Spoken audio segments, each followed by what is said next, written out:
오순절 후 9번째 주일에 하나님 우리 아버지와 주 예수님으로부터 은혜와 평강이 여러분들에게 가득하기를 주님의 이름으로 축복합니다. 프랑스 작가 알베르 까미 그의 소설 이방인을 보면 주인공 메르소, 평범한 회사원이었는데 친구 분쟁에 휘말렸다가 아랍인을 총으로 쏴서 사형을 선고받죠. 감옥에 갇혀서 마지막 날 보내던 어느 날 신부가 찾아와서 그에게 권면했습니다. 죽음을 앞두고 있으니 하나님을 믿으십시오. 그러면 영생이 있습니다. 그런데 이 메르소는 고개를 내저으면서 나는 신을 믿지 않습니다 대답했죠. 그는 결국 참된 생명의 길을 거부하고 죽음을 맞이했습니다.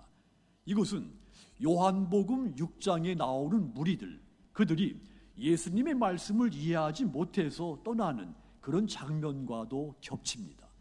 그들은 빵과 기적을 원했지만 참된 생명의 길을 받아들이는 일에 마음을 닫은 사람들이었습니다. 메르소와 요한복음 6장에 나오는 이 무리들, 서로 다른 시대와 문화 속에 있지만 참 생명 앞에서 선택을 거부했다는 공통점이 있습니다. 요한복음 6장에 보시면 예수님이 갈릴리에서 기적을 행하시고 오병이어로 수많은 무리들을 먹이셨을 때 수많은 사람들이 예수님을 환호했습니다. 그들은 그때부터 맹목적일 만큼 예수님을 따르기 시작했습니다. 그런데 정작 예수님의 말씀은 그들에게 이해가 되지 않았고 그들이 수용하지를 않았습니다. 그들이 빵을 원한 것이지 생명의 말씀을 원한 것이 아니었기 때문입니다. 그들이 기적을, 나를 만족시켜 줄 그 기적을 원했지 진리의 말씀을 원한 것이 아니었기 때문이죠. 그런데 예수님은 계속해서 그들이 알아듣기 힘든 말씀을 선포하셨습니다. 요한복음 6장 51절 보시면 나는 하늘에서 내려온 살아있는 떡이니 사람이 이 떡을 먹으면 영생하리라. 내가 줄 떡은 곧 세상의 생명을 위한 내 살이니라 그랬습니다. 나는 하늘에서 내려온 생명을 주는 빵이라고 했습니다. 또 이어서 요한복음 6장 54절 55절 보시면 내 살을 먹고 내 피를 마시는 자는 영생을 가졌고 마지막 날에 내가 그를 다시 살리리니 내 살은 참된 양식이요 내 피는 참된 음료다 그랬습니다. 나의 살을 먹고 나의 피를 마시는 자 영생을 얻을 것이라고 했습니다. 예수님이 이 세 개의 구절에서 인간이 생존하기 위해서는 필수적인 요소 먹고 마신다는 이 상징적인 개념으로 내가 누구인가 자신을 소개한 겁니다. 설명한 겁니다. 한마디로 나의 생명이 너희에게 있어야 한다 선포한 겁니다. 그런데 이 말씀을 당시 유대인들에게는 너무나 충격적인 말이었죠. 왜냐하면 율법에 따르면 피를 먹는 것은 엄격히 금지되어 있었기 때문입니다. 레위기서 17장 10절 보시면 이스라엘 집 사람이나 그들 중에 거류하는 거류민 중에 무슨 피든지 먹는 자가 있으면 내가 그 피를 먹는 그 사람에게는 내 얼굴을 대하여 그를 백성 중에서 끊겠다 그랬습니다. 피를 먹는 자 내 백성이 아니다. 이 법은 엄격한 율법이었습니다. 우리가 알다시피 피는 생명과 직결되는 겁니다. 신명기 12장 23절 보면 그 피는 곧 생명이라고 했습니다. 그래서 이 유대인들은 피를 마시는 것을 철저하게 금해 왔던 겁니다. 그런데 예수님께서 내 피를 마시라고 한 겁니다. 이 상황에서 유대인들이 놀라는 것은 너무도 당연한 일이었습니다. 물론 예수님이 내 피를 마셔야 된다 이 말이 정말 피를 뽑아서 마셔야 된다 그런 말은 아닙니다. 내 살을 먹어야 한다는 말도 정말 내 살을 베어서 먹어야 된다 그런 말은 아닙니다. 예수님의 생명을 우리 안에 받아들여라 절실한 표현인 겁니다. 그런데 무리들과 유대인들 이것을 이해하지 못했습니다. 그래서 예수님을 공격하거나 예수님에게서 멀리 떠나고 만 것입니다. 사람이 먹고 마시는 음식이 내 인체 내부로 들어오면 내 몸의 일부가 됩니다. 음식이었지만 내 속에 들어오는 순간 그 음식과 나는 하나입니다. 마찬가지로 예수님의 살과 피를 먹고 마시는 것은 그분과 내가 하나가 되는 겁니다. 그런데 무리들과 유대인들, 예수님의 말씀 속에 담겨있는 이 영적인 의미를 깨닫지 못했습니다. 그저 상식과 전통으로 비춰봤을 때 말이 되냐, 이건 도저히 받아들일 수 없다, 이해할 수 없다, 그렇게만 생각을 한 겁니다. 그래서 요한복음 6장 52절 보시면, 그러므로 유대인들이 서로 다투어 이르되 이 사람이 어찌 능히 자기 살을 우리에게 주어 먹게 하겠느냐, 이 사람이 어떻게 자기 몸을 우리에게 먹으라고 줄 수 있겠느냐, 그러면서 서로 다투기 시작한 겁니다. 심지어는 요한복음 6장 60절에 보시면 제자 중 여럿이 듣고 말하되 이 말씀은 어렵도다, 누가 들을 수 있느냐 한데, 제자들 가운데서조차도 여러 사람들이 예수님의 말씀을 듣고는 이 말씀은 너무 어렵다, 누가 알아들을 수 있겠느냐, 논쟁이 벌어졌다는 이야기입니다. 여기서 어렵다고 한 말, 헬라어 원문에 보면 이 어렵다는 말이 거칠다, 딱딱하다, 이런 뜻으로 사용된 단어입니다. 70인역 성경에 의하면 사라가 하갈을 내쫓으라고 요구했을 때 그때 이 아브라함의 마음을 설명하면서 이 단어를 쓴 겁니다. 똑같이 한 달란트를 받았던 종이 주인의 그 마음을, 그 주인의 그 굳은 마음을 설명할 때도 이 단어를 썼습니다. 한마디로 어렵도다, 이 말은 이해하기 힘들다, 이해하기 어렵다, 이런 뜻이 아닙니다. 예수님의 말씀을 받아들이기가 어렵다, 이런 뜻입니다. 그렇다면 왜 이들이 예수님을 향해서 이렇게 부정적으로 반응했을까요?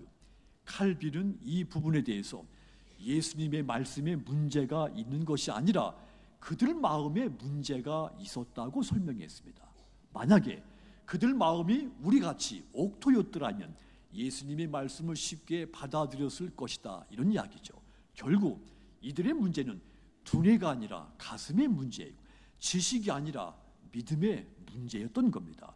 지금까지 그들에게 중요했던 것은 오직 현재 나를 채워줄 수 있는 것, 또 내 육신을 만족시켜 줄 수 있는 것, 즉 내 눈에 보이는 떡, 빵이었던 겁니다.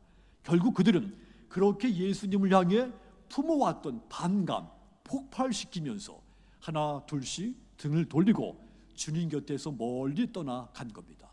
요한복음 6장 66절, 이 말씀 같이 읽겠습니다. 그때부터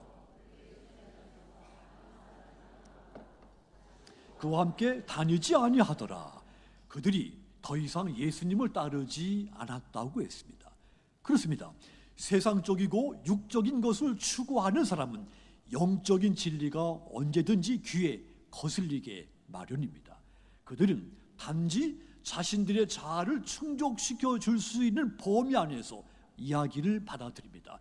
그리고는 그 받아들였다 하더라도 최종적으로 그것을 자신들이 꿈꾸는 것에 그 말이 맞닿아 있지 않을 때, 그 말이 충족시켜 주지 못할 때는 가차없이 되돌아버리고 맙니다. 그들은 영생의 길보다는 내가 이해해서 만족할 수 있는 것, 그것을 택하는 사람들입니다. 그들에게는 믿음의 결단보다 안전하고 익숙하고 만족할 수 있는 것, 이것이 더 중요했던 겁니다. 그래서 예수님을 버리고 눈에 보이는 세상으로 돌아간 겁니다. 그러자 예수님께서 제자들에게 아주 결정적인 질문을 던지신 겁니다. 오늘 본문의 주제를 이루고 있는 것이죠. 요한복음 6장 67절, 이 말씀도 같이 읽겠습니다. 예수께서 12 제자에게 이르시되 너희도 가려느냐, 너희도 가려느냐 물었습니다. 너희도 저 사람들처럼 떠나가려느냐, 너희도 저 사람들처럼 떡이, 빵이 더 중요하냐 물으신 겁니다. 그 주님은 우리에게 똑같이 묻습니다. 너희도 가려느냐. 이 말은 주님이 우리를 책망하시는 것이 아닙니다. 우리를 주님께 초대하시는 겁니다.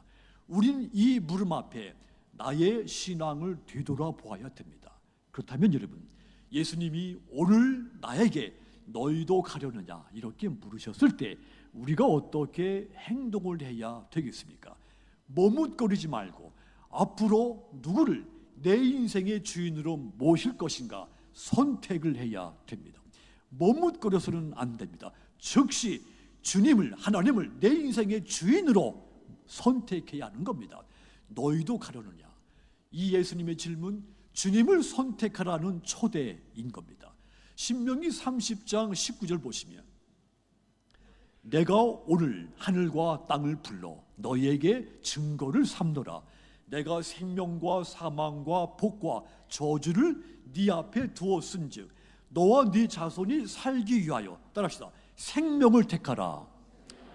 이스라엘 백성들 광야 생활 마치고 가나안 땅에 들어갈 바로 눈앞에 그 시점에 선포된 말입니다. 모세가 요단강을 건너기 전에 마지막 설교에서 백성들에게 단호하고 중요한 선택을 하라고 외친 겁니다. 그 선택, 새 땅에 들어갈 것인가 말 것인가, 이 선택이 아닙니다. 앞으로 누구를 너희 인생의 주인으로 모시고 살 것인가, 이것을 선택하라는 요구였던 겁니다. 그들의 삶 전체를, 그들의 신앙의 정체성을 결정할 그것을 선택하라고 요청을 한 겁니다. 가나안 땅에 들어가서도 하나님만 섬기며 그분의 말씀만 지킬 것이며, 아니면 이방 민족들과 어울려서 그들의 신과 그들의 문화에 젖어서 살 것인가 선택하라는 문제인 겁니다. 모세는 생명을 택하면, 너희가 생명을 택하면 하나님의 축복과 보호 속에 살게 될 것이다. 하지만 사망을 택하면 우상 숭배와 불순종의 길로 가서 결국은 멸망하게 될 것이라고 선포했습니다. 이 선택 요구, 지금 저와 여러분에게도 똑같이 적용되는 선택 요구입니다. 우린 여러 갈래의 길 앞에 서서 선택을 해야 하는 상황을 끊임없이 마주치게 됩니다. 세상의 풍요, 인생의 안락함, 나 중심의 삶이라고 하는 넓은 길이 내 앞에 있습니다. 반대로 좁지만 생명의 길, 그 주님을 내 인생의 주인으로 섬기는 따르는 길이 똑같이 내 앞에 펼쳐져 있습니다. 신앙은 일시적인 감정이나 순간적인 결심이 아닙니다. 매일매일 내가 누구를 따를 것이며 무엇을 소망할 것이며 어떤 기준으로 살 것인가를 결정해야 하는 연속적인 선택인 겁니다. 그 선택이 쌓여서 내 인생이 만들어지는 것입니다. 그 선택이 쌓여서 마침내 내 인생의 영혼을 결정짓게 되는 겁니다. 하나님은 저와 여러분에게 똑같이 너와 네 자손이 살기 위하여 생명을 택하라고 말씀하고 계십니다. 그러므로 여러분, 너희도 가려느냐? 이 물음 앞에 세상의 풍요를 모두 가져다 줄 것 같은 넓은 길을 선택하지 말고, 비록 이해되지 않고 좁아 보이지만 그 좁은 길, 주님을 내 인생의 주인으로 섬기는 그 길을 선택하시기를 주님의 이름으로 부탁을 드립니다. 그리하여 내 인생의 주인이신 하나님이 주시는 생명과 복을 충만하게 누리시기를 주님의 이름으로 축복합니다. 또한 너희도 가려느냐? 이렇게 주님이 우리에게 물으셨을 때 우리는 한순간도 망설이지 말고 주님 편에 서서 주님의 뜻대로, 주님의 의지대로 살겠다 결단을 해야 됩니다. 선택에서 멈춰서는 안 됩니다. 선택이 결단으로 더 승화되어야 되는 겁니다. 선택은 여러 가능성 가운데 하나를 고르는 겁니다. 결단은 다릅니다.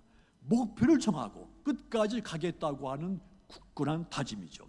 열왕기상 18장 21절 보시면 엘리야가 모든 백성에게 가까이 나아가 이르되 너희가 어느 때까지 둘 사이에서 머뭇머뭇하려느냐?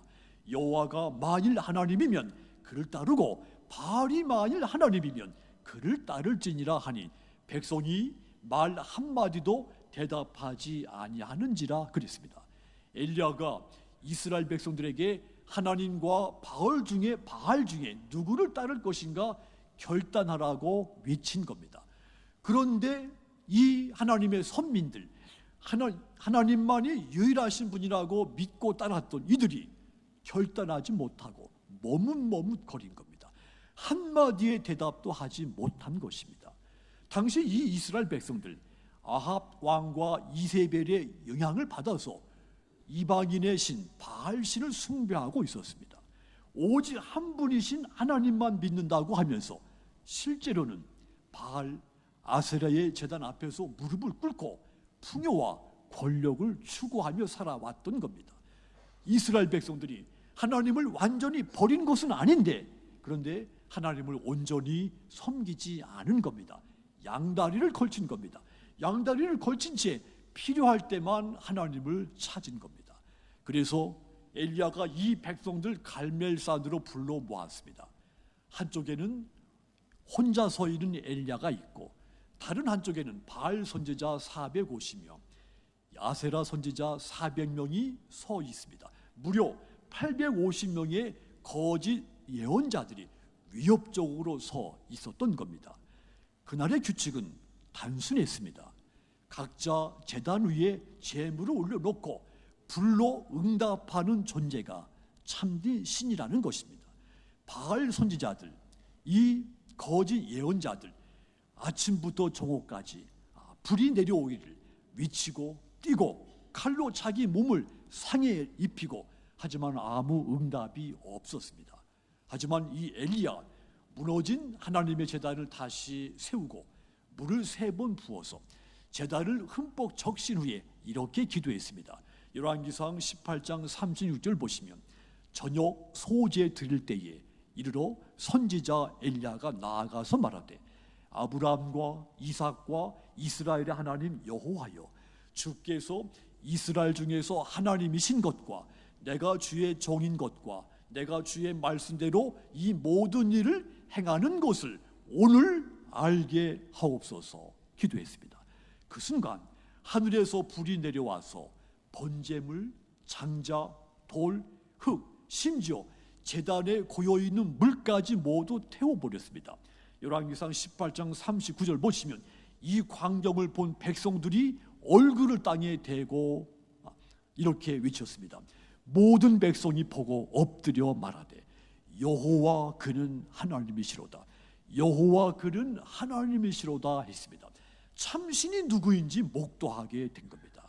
성도 여러분, 엘리야가 너희가 어느 때까지 둘 사이에서 머뭇머뭇하려느냐 외치는 것은 선택을 넘어 결단을 하라는 이야기입니다.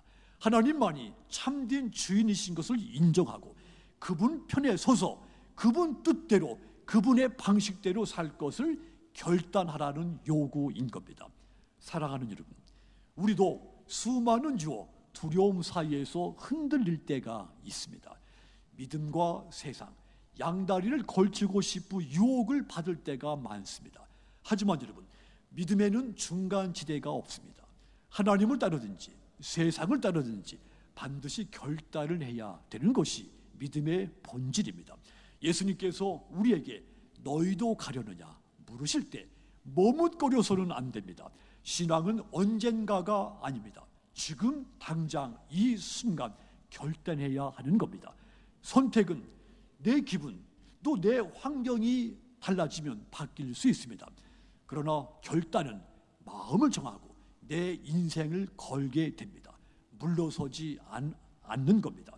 무슨 일이 있어도 내가 주님 편에 서서 주님의 방법대로 따를 것을 결단하고 실천할 때 그 일로 어떤 어려움, 어떤 불이익이 예상된다 하더라도 포기하지 않는 겁니다. 그러므로 여러분, 너희도 가려느냐, 예수님의 이 무릎 앞에 더 이상 머뭇거려서는 안 됩니다. 세상과 하나님 사이에서 양다리 걸쳤던 신앙 벗어놓고 온전히 주님 편에 서서 주님만 따를 것을 결단하시기를 바랍니다. 그리하여 이 엘리야처럼 영적인 싸움에서 항상 승리하시는 믿음의 거인들이 다 되시기를 주님의 이름으로 축복합니다. 또한 너희도 가려느냐, 주님의 무릎 앞에 영생의 말씀이 주께 있는데 우리가 누구에게로 가오리까? 고백을 해야 됩니다. 너희도 가려느냐? 예수님의 이 질문에 요한복음 6장 68절에 보면 베드로가 고백하죠. 이 말씀 같이 읽겠습니다. 시몬 베드로가 누구에게로 가오리까? 베드로가 주님을 향한 자신의 신앙을 고백한 겁니다. 베드로는 완전한 사람이 아니었습니다. 알다시피 성격이 급했고 그래서 실수도 많았습니다. 결정적인 순간에 주님을 부인하기까지 했습니다. 그런데 이 베드로에게는 장점이 하나 큰 것이 있었습니다. 결정적인 순간마다 주님께 마음을 열고 주님을 고백하는 점이었습니다. 마태복음 16장 16절은 상징적인 그의 고백입니다. 시몬 베드로가 대답하여 이르되 주는 그리스도시요 살아계신 하나님의 아들이시리다. 우리가 예배 때마다 신앙 고백에서 이 고백을, 베드로의 고백을 우리가 하고 있는 겁니다. 이 고백, 베드로의 삶 전체를 통해 드러나는 믿음의 고백이죠. 그의 고백은 흔들리는 상황 속에서도 다시 주님께로 돌아와서 주님을 붙들게 하는 믿음의 끈이 돼 왔습니다. 시편 73편 25절도 보시면 이 시인도 말이죠. 하늘에서는 주 위에 누가 내게 있으리요 땅에서는 주밖에 내가 사모할 이 없나이다 그랬습니다. 하늘에 주 위에 누가 내게 있습니까? 이 땅에 주 밖에는 내가 사모할 분은 아무도 없습니다. 이 시인의 고백이야말로 우리의 신앙을 붙들어 매는 끈이 되는 겁니다. 세상 모든 것이 흔들리고 이해되지 않는 순간에도 주밖에는 나의 피난처가 없습니다. 주밖에 내가 사모할 존재는 없습니다. 이 고백을 하는 것, 이것이 참된 신앙이며 이 고백으로 영원한 생명을 얻게 되는 겁니다. 이런 고백을 하는 제자는 무리들이 떠나는 그 자리에서도 주님 곁에 남습니다. 그 자리가 때로 외롭고 세상 믿음이 없는 사람들이 볼 때 어리석어 보이고 소수만이 걷는 길같이 보일 수 있습니다. 하지만 바로 그 자리에서만 참된 생명이 있고 진리가 있으며 영원한 미래가 있는 겁니다. 그러므로 여러분, 오늘 주님이 너희도 가려느냐 이 물으실 때 머뭇거리거나 망설이지 말고 즉시 베드로처럼 주여 영생의 말씀이 주께 있사오니 내가 주님을 떠나지 않겠습니다. 이 고백을 드리며 주님 곁에 남는 제자 되시기를 주님의 이름으로 권고를 드립니다. 그리하여 여러분들의 그 고백을 통해 흔들리지 않는 믿음을 얻으시고 영혼의 안전을 누리시고 영원한 생명을 얻는 저와 여러분들 다 되시기를 주님의 이름으로 축복합니다. 사랑하는 성도 여러분, 예수님은 오늘도 우리를 향해 너희도 가려느냐 묻습니다. 지금 우리는 어디로 가려고 하고 있습니까? 예수님은 오늘도 사랑스러운 눈빛으로 우리를 바라보시며 너희도 가려느냐 묻습니다. 주님은 영생의 말씀을 가지고 계신 분입니다. 그분께 나아오는 자 결코 굶주리지 않으며 그분을 믿는 자 영원히 목마르지 않습니다. 주님의 말씀 안에 생명, 평안, 변함없는 사랑이 있습니다. 오늘도 머뭇거리지 말고 주님을 내 인생의 주인으로 모실 것을 선택하시고 망설이지 말고 주님 편에 서서 주님을 따를 것을 결단하시고 영생의 말씀이 주께 있다고 고백하셔서 영혼의 만족과 참된 생명을 얻는 저와 여러분 모두 되시기를 주님의 이름으로 축복합니다.